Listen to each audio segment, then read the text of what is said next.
वो अगली थियरी है डार्विनिज्म। ठीक है, डार्विनिज्म एग्जैक्टली क्या है उसको लेकर के चर्चा करेंगे और बाकी सारी बातें होंगी। चलो डिस्कस करते हैं।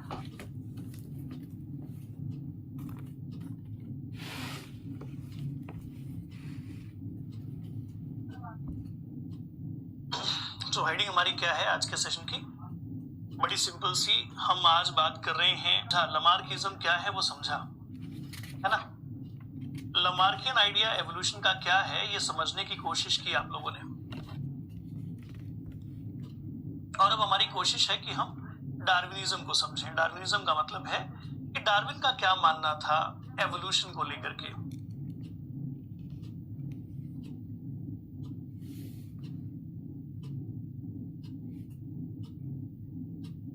Darwinism, that's it. तो डार्विनियन आइडिया को समझने के लिए थोड़ी बहुत चर्चा डार्विन के हिस्ट्री को लेकर के, उनके जो है लाइफ स्पैन को लेकर के, उनकी जो बायोग्राफी है उसको लेकर के हो जाए। एक बार ये चर्चा हो जाए फिर आगे बढ़ेंगे, है ना। तो डार्विनियन आइडिया आइए डिस्कस करें। जो डार्विनियन आइडिया है इसको बहुत ही फेमस जो टर्म इसके लिए यूज किया जाता है वो है नेचुरल सिलेक्शन। नेचुरल सिलेक्शन, है ना। नेचुरल सिलेक्शन के नाम से जाना जाता है, या फिर आप कई सारे अलग अलग स्टेटमेंट, कई सारे अलग अलग टर्म्स की मदद से भी इस बात को समझने की कोशिश करते हो। ठीक, कई बार इनका जो एवोल्यूशनरी आइडिया है, जिसको मैंने वैसे पीछे भी बता रखा है, पीछे भी बोल रखा है, जिसे कह दिया जाता है क्लैडोजेनेसिस। क्या कह दिया जाता है? क्लैडोजेनेसिस।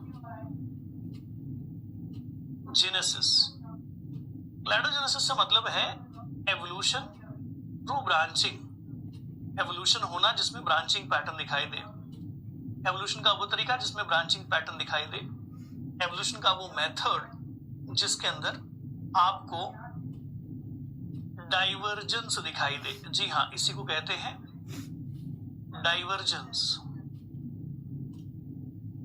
अब क्या कहने की कोशिश है इनकी, आइए एक एग्जांपल लेकर के, एक ट्री डायग्राम लेकर के समझें, है ना। बहुत बेसिक बात कह रहे हैं और बहुत ही सिंपल समझदारी वाली बात कर रहे हैं जिसको आप यहाँ पर समझने वाले हो। तो let's introduce that particular segment. ठीक है, कई बच्चों की डिमांड थी कि सर वो जो नोटिफिकेशन वाला पार्ट है हटा दीजिए। लीजिए बेटा, हटा दिया मैंने। ओके, तो मान लीजिए कि ये है कोई एंसेस्ट्रल ग्रुप। ये कोई एंसेस्ट्रल ग्रुप है, किसी एक पास्ट टाइम में एग्जिस्ट करता था। इस पास्ट टाइम में एग्जिस्टिंग ग्रुप में से जो लीनिएज है वो शुरू हुई, है ना। एक लीनिएज शुरू हुई, समय के साथ इससे पॉपुलेशन में जनरेशन टू जनरेशन कई सारे बदलाव आते रहे और एक पॉइंट पर आकर के इसमें हुआ डाइवर्जेंस। डाइवर्जेंस कुछ ऐसा, ये दो अलग अलग लीनिएज में बट गया।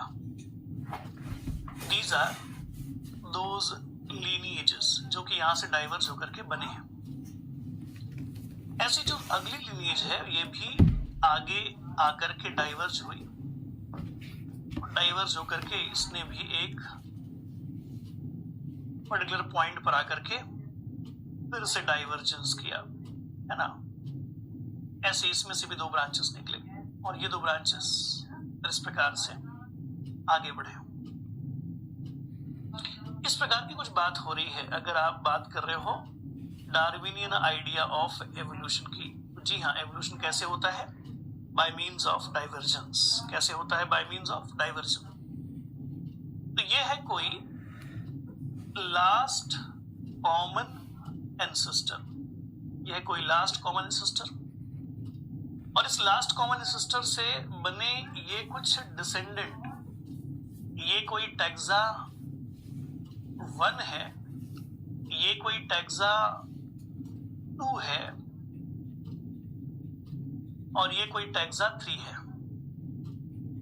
These are the certain Texas जो एग्जिस्ट कर रहे हैं। इन सभी को आप कहते हो डिसेंडेंट्स। क्या कहते हो इनको?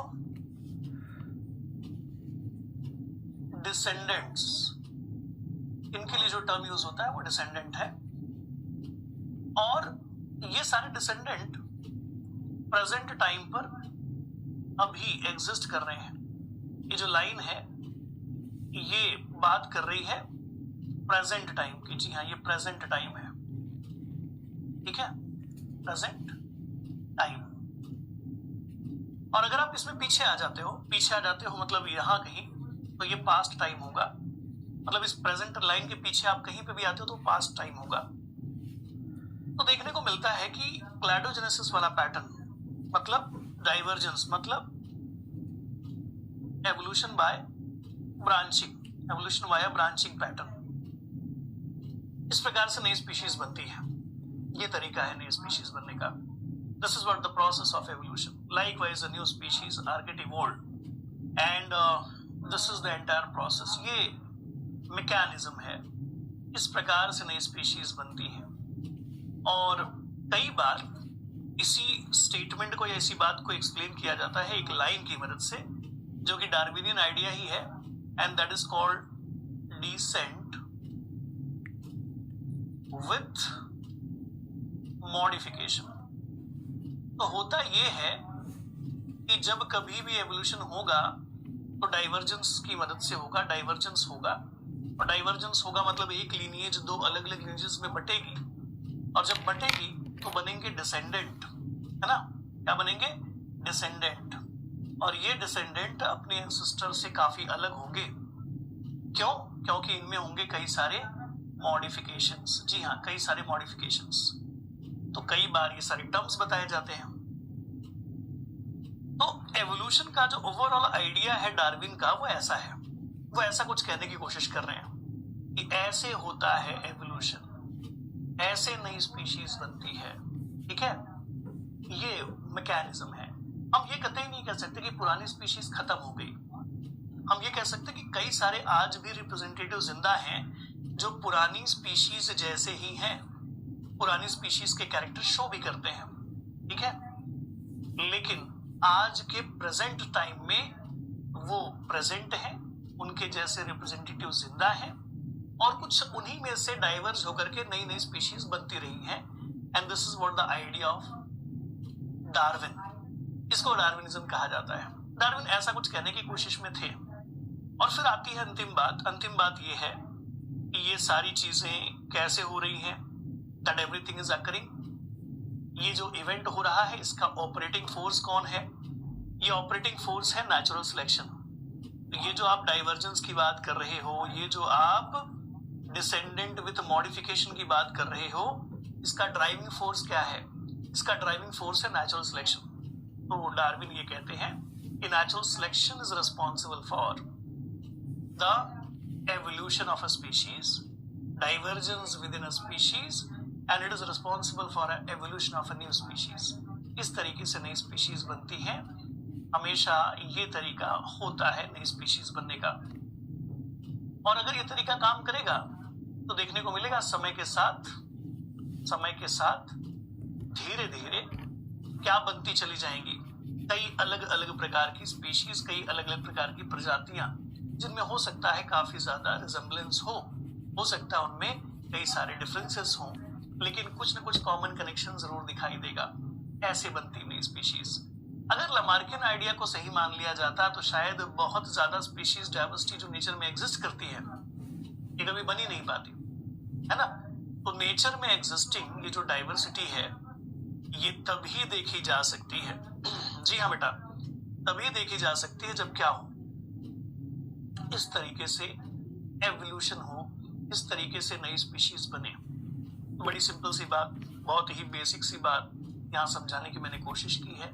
आई होप आपको बात समझी होगी कि Darwinian idea is explaining about the origin of a species by which mechanism, what is the overall mechanism of speciation, how the new species are get formed. I hope बात समझी होगी, ठीक है। तो अब समय में आगे बढ़ते हुए हम डार्विन के बारे में कुछ चर्चाएं करेंगे। डार्विन अपने आप में एक बेहतरीन साइंटिस्ट माने जाते हैं। जैसे कि मैंने कहा कि 1859 में 1859 में अच्छा बैकग्राउंड नॉइज ज्यादा है? 1 मिनट बेटा रुक जाओ जरा, 1 सेकंड। मुझे लगा ही था इसलिए मैंने शुरू कर दिया।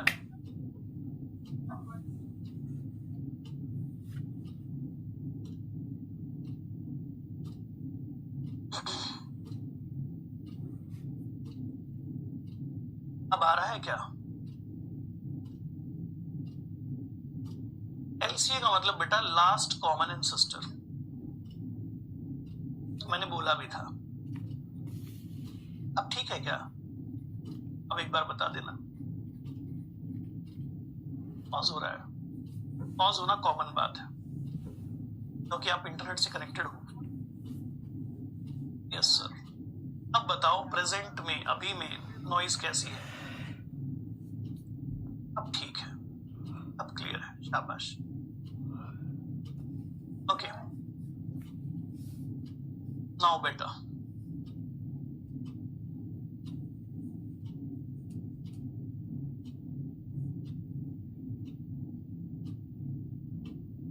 चलो, इसीलिए मैंने चैट ऑप्शन ऑन किया था कि जो नॉइज है, बैकग्राउंड नॉइज, उसके बारे में थोड़ा सा आपकी तरफ से कुछ मिल जाए। Thank you. तो अब आगे बढ़ रहे हैं और आगे बढ़ते हुए हम थोड़ी सी चर्चा कर रहे हैं किसके बारे में? डार्विन के बारे में। डार्विन का जन्म हुआ, जो बर्थ हुआ है अंदाजन 1809, 1809 में जन्म हुआ। और जो सबसे पहली, या हम कहते हैं ना the origin of species,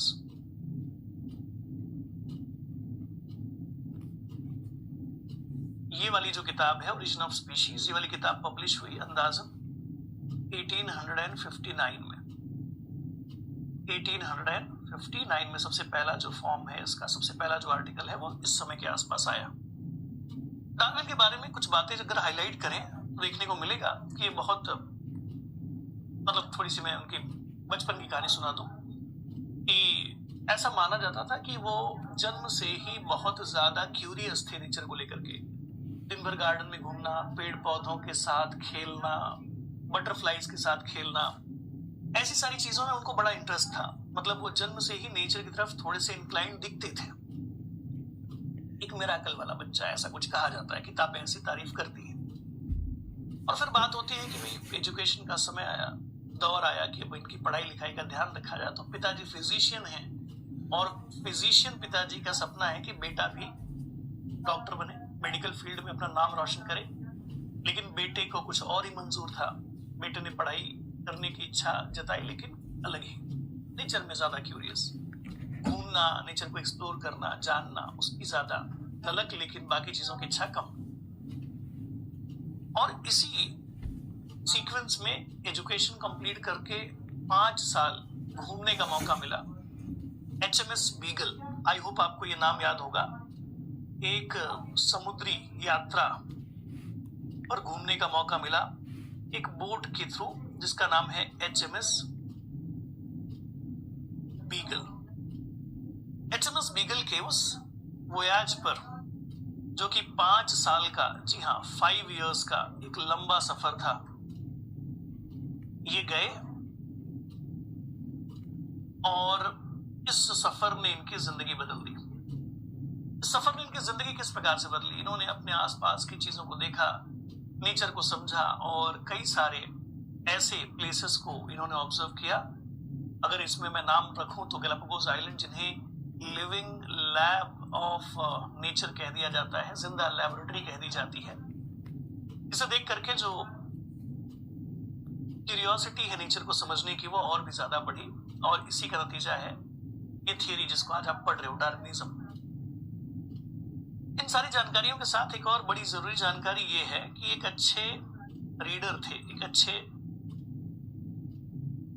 reader का मतलब है किताबें पढ़ना, आर्टिकल्स पढ़ना एंड ऑल।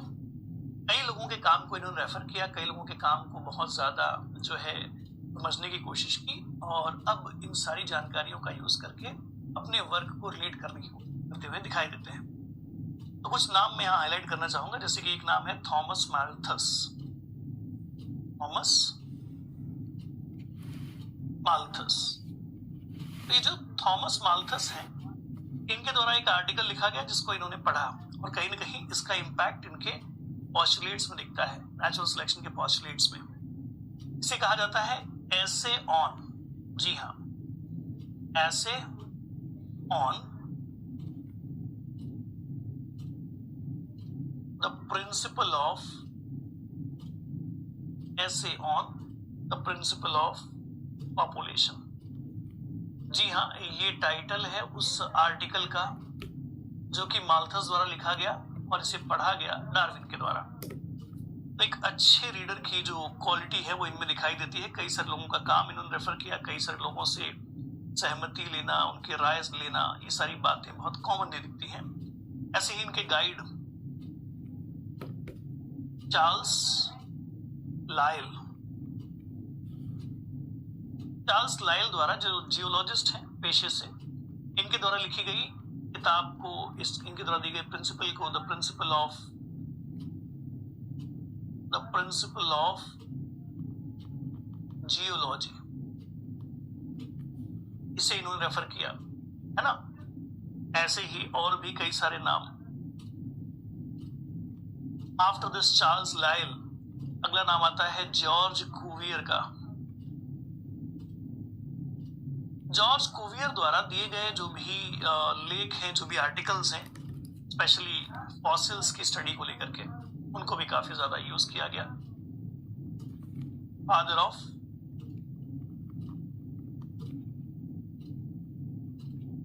पैलियोंटोलॉजी, जी हाँ, इनके काफी सारे कामों को रेफर किया गया।